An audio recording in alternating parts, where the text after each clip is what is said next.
So you say, I choose the path of less resistance. Can you tell a little bit more about that?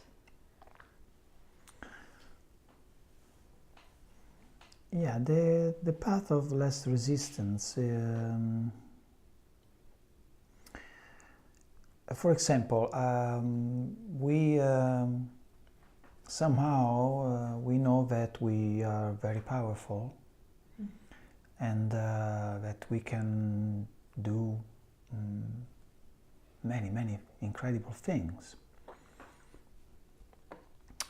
For example, let's say that I want to eat something, and I could go to a fast food place where I order an artificially created burger. And full with all kind of chemicals and all kind of who knows what. And then I could, with my power and intent,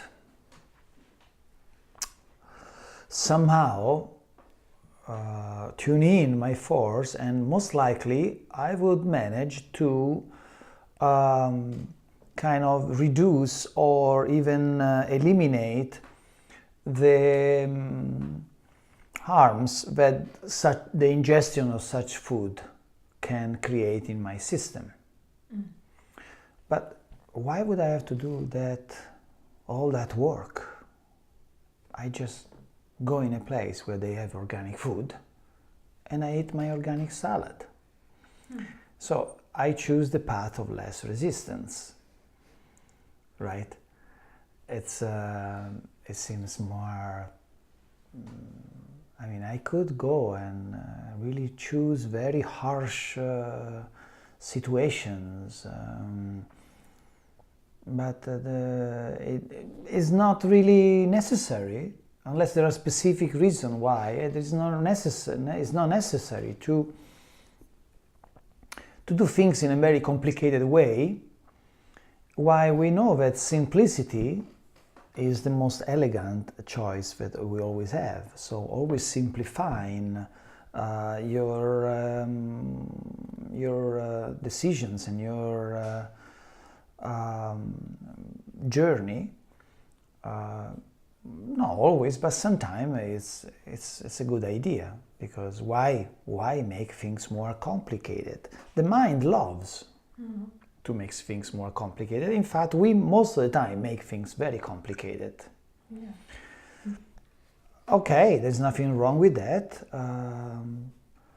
We'll experience complication.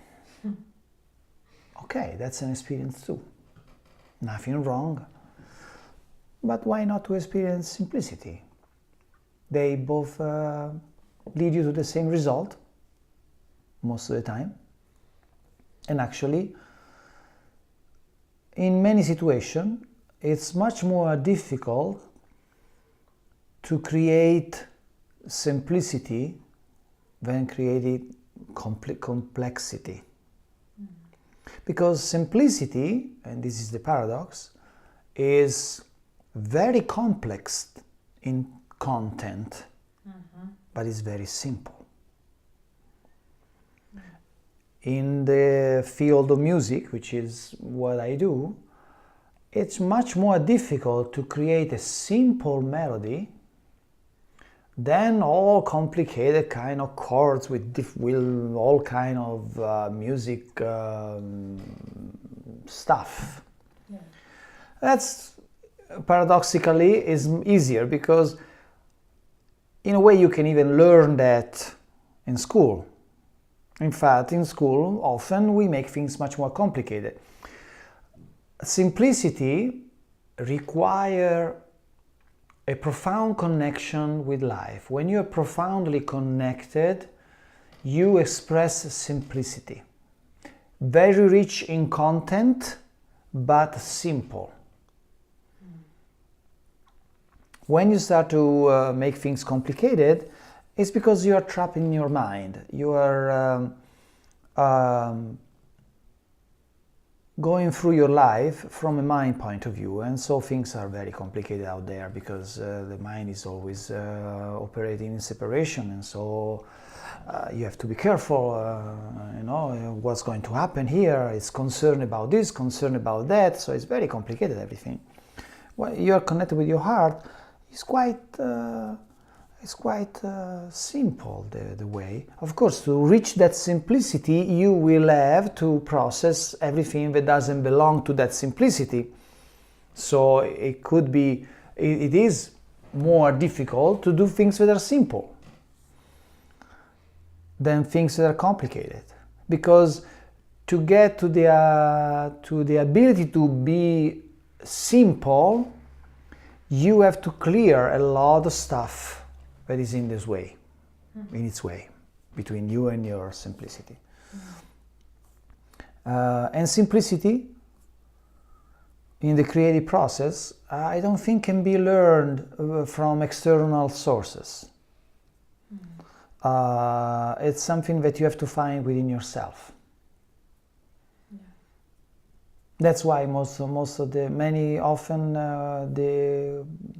product of creativity is always very complicated, because the person that has created hasn't found a connection within its art that allows him or her to create in a simplicity energy field. Because that requires a surrendering completely, and then things are simply divine.